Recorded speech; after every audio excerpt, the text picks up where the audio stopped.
guys, thanks for joining another episode of High Vibes and Agape Love Book Club. I'm your host, Alex, and I'm so excited to be bringing you your next great listen for this week.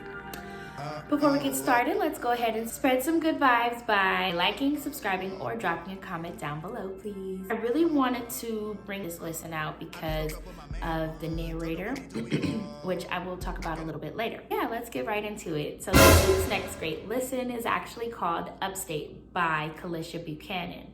And if you guys know, I like to keep my iPad handy. I do it Q&A style to make sure I stay on topic, okay? Okay.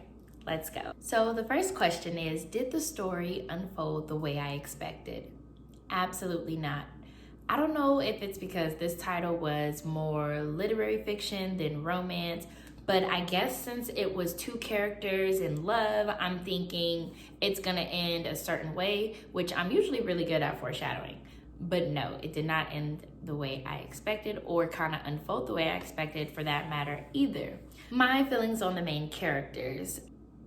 Okay, so the two main characters are Natasha and Antonio, and they're teens, almost close to adulthood, and they have this situation thrust upon them and pretty much put to the test.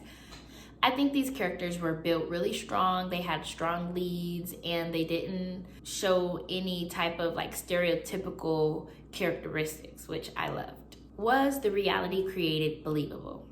Yes, the reality created was entirely believable, set in the 1990s in New York.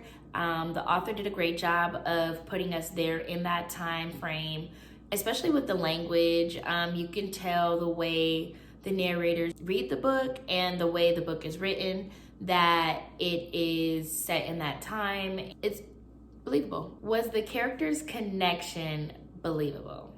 Yes. We all know sometimes in like romance novels, things can seem a little dramatic and stuff like that. And like I said, this is more literary fiction. So the connection was absolutely believable. The author definitely set a great background between the two main characters, and we were able to join them in their growth together. And so we can see like how their connection evolved and, the different ways that it changed. And if it didn't change, I think it would have been less believable, which is more what I expected. I expected something more fairy tale-ish. What do you think about the author's storytelling? I think the author has a great narrative, a great storytelling ability. I usually do not prefer books or movies that are written in like a letter form or Dear Diary type of form. However, this book was very well written. And that's not to say also that the narrators did a great job of bringing the characters out and keeping me engaged. Were there any evidence of symbolism or any important points that the author was probably trying to make? Yes, I think that one of the biggest points that the author tried to make was in regard to accountability. Whether it's being able to take accountability or actually being able to understand the depths of accountability, I think that she does a good job of getting us to see that by the end of this title, as well as being able to take accountability for those around us, that sometimes we may be responsible for.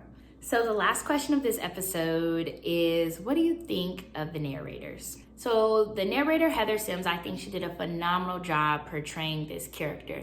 Like I said, in the beginning, it did take me a little while to get into it, but I think that she definitely was able to bring the character alive and to distract me from the fact that they were letters, because I'm not big on like the letter format. However, the other narrator in this title was actually Chadwick Boseman.